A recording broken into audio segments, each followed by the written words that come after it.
Salut tout le monde, aujourd'hui épisode sur le suivi du portefeuille idéal. Ça fait un petit moment tout simplement que j'ai pas fait de vidéo concernant ce portefeuille, tu sais, que j'ai mis en place il y a à peu près un an.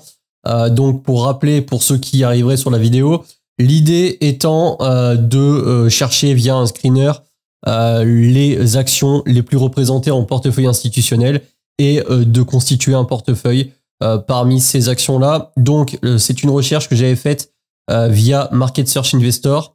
Un screener qui n'est pas donné puisque de mémoire la licence était à peu près 180 € par mois, et j'avais fait donc du coup la liste d'actions classées par ordre de présence au niveau des portefeuilles. Donc comme tu peux le voir, dans l'ordre on a Microsoft avec 10 350, en tout cas à l'instant où j'avais fait la recherche, 10 350 fonds qui possédaient Microsoft dans leur portefeuille, suivi de Amazon, Alphabet, Nvidia, etc. etc. Et j'ai commencé petit à petit, et c'est les épisodes précédents, à constituer ce portefeuille. Aujourd'hui, on va pas forcément acheter d'actions, malgré que, comme je vais t'expliquer dans la vidéo, il y a 2-3 actions qui me font un petit peu de l'œil, mais j'estime que les valorisations sont un petit peu trop élevées. Bref, on est un petit peu trop surpricé à mon goût. Mais l'idée, c'est tout simplement de regarder où est-ce qu'on en est en termes de performance par rapport au benchmark. Alors, je fais ça avec Interactive Broker. Je trouve que c'est vraiment un broker excellent. Tu n'hésiteras pas à aller jeter un lien dans la description si tu as envie d'ouvrir un compte chez eux. Pour la partie compte titre, en tout cas, moi, c'est Interactive Broker sans hésiter. Mais si tu as envie d'ouvrir un PEA, sache que Interactive Broker propose aussi un PEA. Mais actuellement, sur Fortuneo, tu as 80 € de prime à l'ouverture, chose que te donne pas tout simplement IBKR.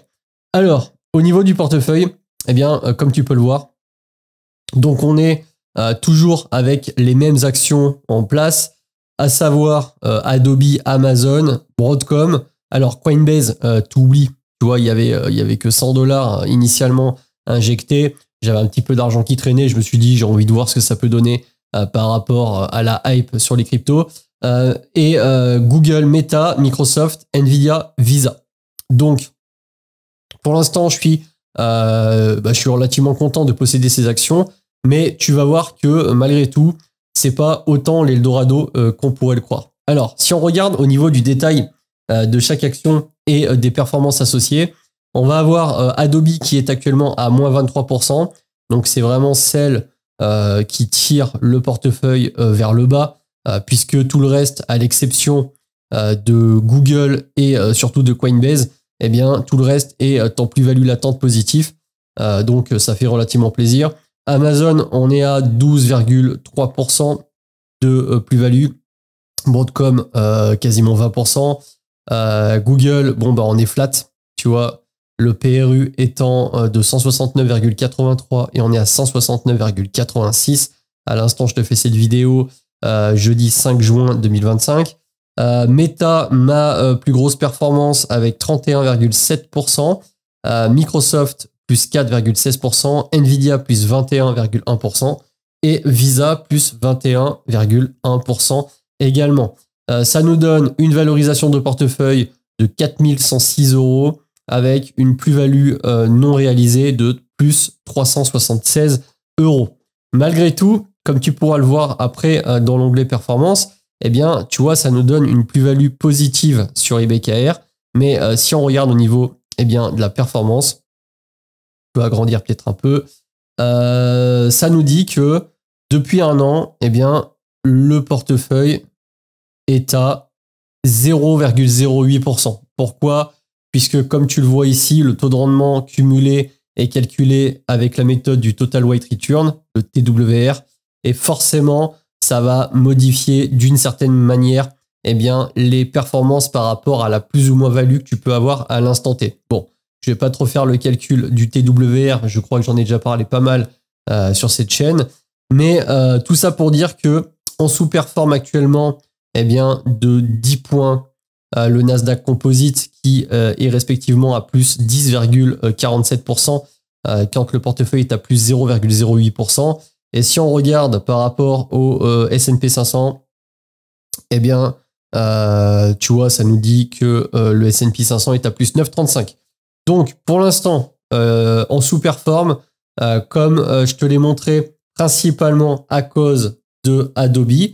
L'idée, c'est pas forcément de commencer à mettre en doute le portefeuille puisque la volatilité court terme ne veut absolument rien dire. On peut avoir un marché irrationnel sur le court terme. Cela dit, je trouve que c'est quand même intéressant d'aller jeter un œil côté valorisation et différents ratios de l'action en question. Donc là, ça tombe bien puisque je peux le faire. J'ai accès à un screener qui s'appelle Value Investing Screener. Si ça t'intéresse d'aller jeter un œil, alors c'est une licence payante, hein, mais tu as un lien dans la description. Alors, Adobe, 173 milliards de valorisation en dollars. On a des scores d'entreprise qui sont pas mal, surtout au niveau du Piotrowski F-score à 8 sur 9, donc c'est plutôt encourageant. On voit bien que le momentum n'est pas là, ce qui explique peut-être la sous-performance de Adobe actuellement. En étude de valorisation, la méthode du DCF, Discounted Cash Flow, nous donne une action légèrement sous-évaluée, mais plutôt à son juste prix. Moi, ce qui va vraiment m'intéresser, c'est surtout l'évolution du chiffre d'affaires qu'on va voir par la suite et d'autres ratios qui, de mon point de vue, est relativement important. Alors, on a un price earning de 27,17 quand l'industrie est à 145. Bon, ça veut tout et rien dire. On a un EV sur EBITDA à 18,90. Alors, là où ça devient intéressant, c'est l'augmentation et la croissance du chiffre d'affaires sur les 5 dernières années. On est à plus 14% en moyenne, avec un résultat net de plus 13,5%.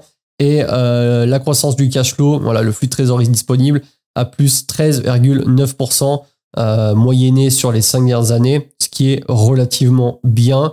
On a des bonnes marges, comme tu peux le voir, une marge brute de quasiment 88% et une marge d'exploitation et nette à plus 34 et respectivement plus 30,5%.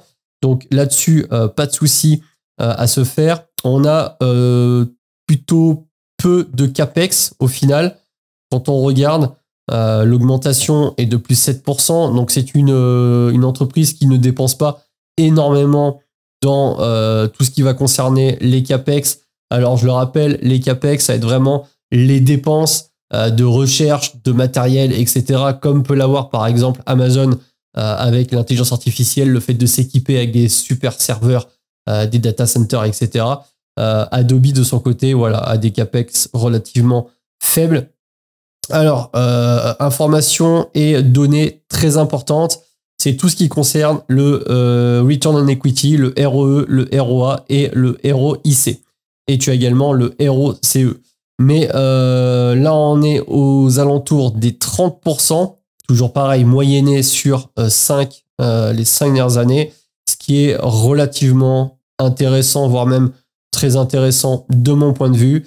Et c'est une entreprise, comme tu vas le voir, qui n'a pas beaucoup de dettes, puisqu'actuellement, on est à 4 milliards de dettes long terme pour un résultat net de 5,5 milliards.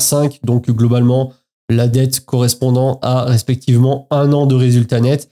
Et autre donnée très importante, c'est de savoir si la société dilue ses actionnaires par l'émission de nouvelles actions. Comme tu peux le voir, c'est pas le cas. Et au contraire, l'entreprise a tendance à faire des rachats d'actions, puisque en 2020, on avait 485 millions d'actions et en 2024, on en a 450 millions. On était à 459 millions en 2023. Donc, tu vois que la société rachète ses propres actions et en tout cas, n'en émet pas de nouvelles. Donc ça, c'est plutôt bon signe et la société ne verse absolument aucun dividende. Alors moi, j'ai aucun problème avec ça puisque le dividende, c'est la cerise sur le gâteau et parfois, le dividende veut aussi dire qu'il y a peut-être quelque chose, il y a peut-être anguille sous roche et que du coup, l'entreprise essaye d'appâter un petit peu les actionnaires avec un dividende plus ou moins important.